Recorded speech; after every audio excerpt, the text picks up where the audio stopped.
السلام عليكم. فيديو النهاردة محبب جدا لقلبي لأنه من مسببات السعادة.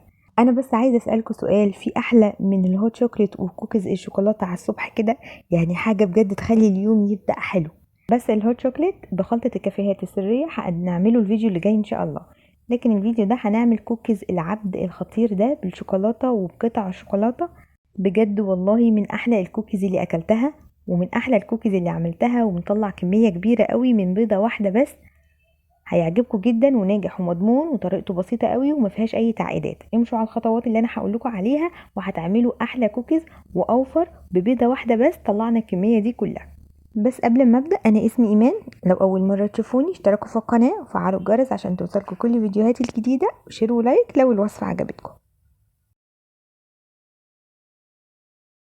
المكونات اللي هنستخدمها عبارة عن كوبايتين ونص من الدقيق، كوباية سكر بودرة، معلقتين كبار كاكاو خام غير محلى، ومعلقة كبيرة لبن بودرة، وحوالي 120 جرام شوكولاتة، وتلت كوباية زيت، وبيضة وفانيليا وبيكنج باودر، كوباية الا ربع من الزبدة. انا سبت كوباية الزبدة زي ما هي كده لان دي الكوباية اللي هنعاير بيها كل المكونات. وعايزة اوريكم ازاي انا ضغطاها. الزبدة طبعا تكون طرية وتكون مضغوطة كده، ما يكونش فيها فراغات. كوبايه الا ربع او ازيد شويه زي ما انتم شايفين في الكوبايه كده. اول حاجه هنقطع الشوكولاته مكعبات صغيره، بس لازم تكون بره التلاجة حوالي ساعه او ساعتين علشان نعرف نقطعها وما تكونش جامده قوي، وكمان ما نسيبهاش تسيح قوي علشان ما تلزقش في السكينه. استخدموا اي نوع شوكولاته تحبوه. انا استخدمت شوكولاته مطبخ بس طعمها حلو، انا بحبها فاستخدمتها. ممكن تستخدموا شوكولاته دارك او بالحليب زي ما تحبوا، او ممكن كمان تحطوا شوكولاته شيبس على الوش. بس الوصفه دي بتاعت كوكيز العبد بيحطوا قطع شوكولاته بالشكل ده.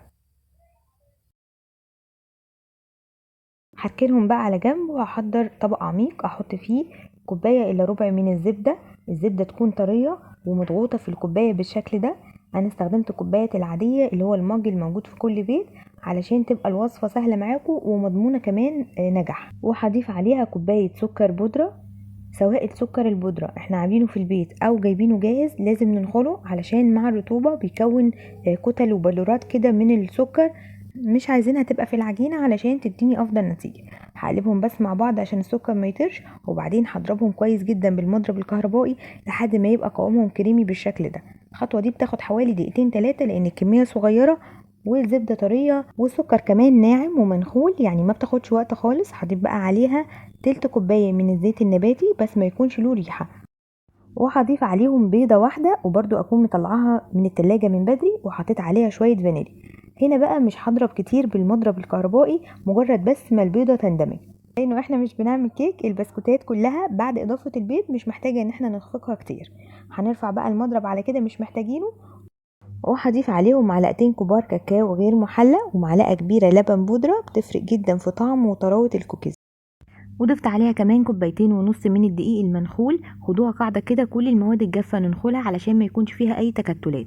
ورشة ملح ونص معلقة صغيرة مش مليانة قوي بيكنج باودر زي ما انتم شايفينها كده قدامكم.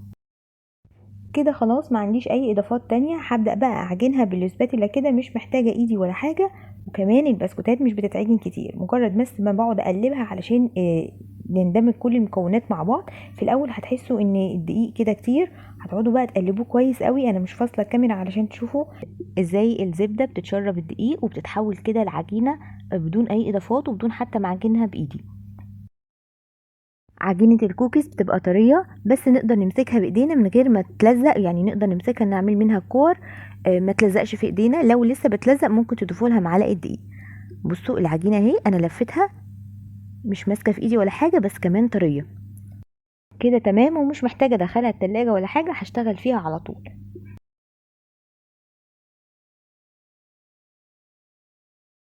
هحضر بقى جنبي العجينة وقطع الشوكولاتة اللي كنا قطعناها في الاول والصينية اللي هخبز عليها، واكون كمان في الوقت ده مسخنة الفرن. هبدأ اخد كرات واشكلها بالحجم اللي تحبوه، يعني ممكن صغير او كبير، مع العلم ان هو هيكبر شوية كمان في الفرن لان احنا حاطين بيكنج باودر، يعني هيريح شوية. هحاول اخلي الكوكيز كله قد بعضه، بس باخد كل قطعة اعملها كورة كده ومش هسيبها على شكل كورة. هضغطها ضغطات بسيطة وهبدأ احط عليها الشوكولاتة. وانا بحط الشوكولاتة هضغط على كل قطعة بحطها، هضغطها ضغطة بسيطة كده علشان تمسك في العجين. ما تضغطوش جامد لان هو لما بيدخل الفرن بيريح شوية كمان، فنخليها بقى بالسمك ده تبقى كده مظبوطه، عشان لما تدخل الفرن تريح، تبقى سمكها رفيع وحلو. وانا برصهم في الصينيه بسيب مسافه بين كل واحده والتانيه علشان لما تكبر شويه ما يلزقوش في بعض. الصينيه دي حطيت عليها ورقه زبده، لكن مش ضروري، يعني الصينيه التانيه انا حطاها من غير اي حاجه خالص ومش دهنه الصينيه، يعني على طول حاطه الكوكيز بالشكل ده. دخلتها فرن سخن على درجه حراره 200، وتاخد حوالي 15 دقيقه او لحد ما تستوى حسب الفرن بتاعكم. انتبهوا ان هي ما تتحرقش وتاخد لون مظبوط كده من تحت ومن فوق، ما تسوش عليها، ومش بنولع كمان الشوايه عليها خالص، بس من الفرن من تحت. واول ما بتخرج من الفرن بتبقى طريه، ما تلمسوهاش وما تحركوهاش من مكانها خالص لحد ما تبرد وتتماسك. بعد ما تبرد نقدر نحطها في علب ونغطيها، تفضل محافظه على طراوتها وكمان تبقى مقرمشه ولذيذه. بجد وصفه حلوه قوي، واحلى حاجه الولاد ياخدوها معاهم في اللانش بوكس. جربوا الوصفه دي وقولوا لي رايكم في التعليقات، وابعتوا لي تطبيقاتكم على الفيسبوك، وبالهنا والشفا.